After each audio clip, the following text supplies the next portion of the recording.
పెట్టడానికి ఇదేంటి సాళ్ళు అంటండి, సాళ్ళు తవ్వుతున్నారు. సో చూడండి, దీంట్లో గోకరకాయ విత్తనాలు వేయిస్తా. ఆల్రెడీ నేను అదిగోండి దాంట్లో దాన్ని ఏమంటారు, విత్తన శుద్ధి చేస్తున్నాను. దాంట్లో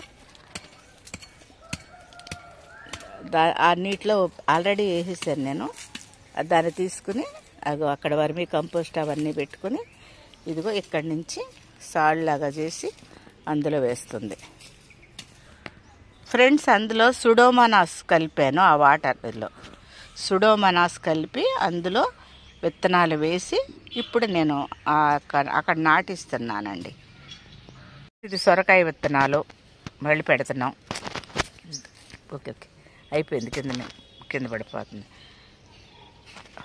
ఓర్ని విత్తనాలు ఇవేమో బీరకాయ విత్తనాలు, బూడిద గుమ్మడికాయ విత్తనాలు, ఇవి కూడా పెడుతున్నామండి ఈసారి గార్డెన్లో.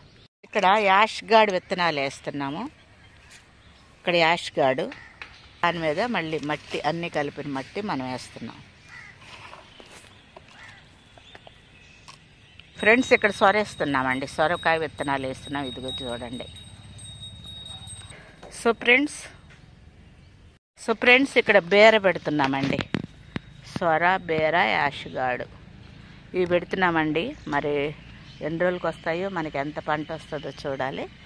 మరి వస్తే మన ఆర్గానిక్ కూరగాయలు తినాలని ఆశ. నేను పెట్టే ఈ యొక్క పాదుల్ని మీరందరూ చూసి ఆశీర్వదించండి. నాకు సపోర్ట్ చేయండి, లైక్ చేయండి, షేర్ చేయండి, సబ్స్క్రైబ్ చేయండి. మరొక వీడియోలో మళ్ళీ కలుస్తాను. అంతవరకు సెలవు. నమస్తే, బాయ్ అండి, బాయ్ బాయ్.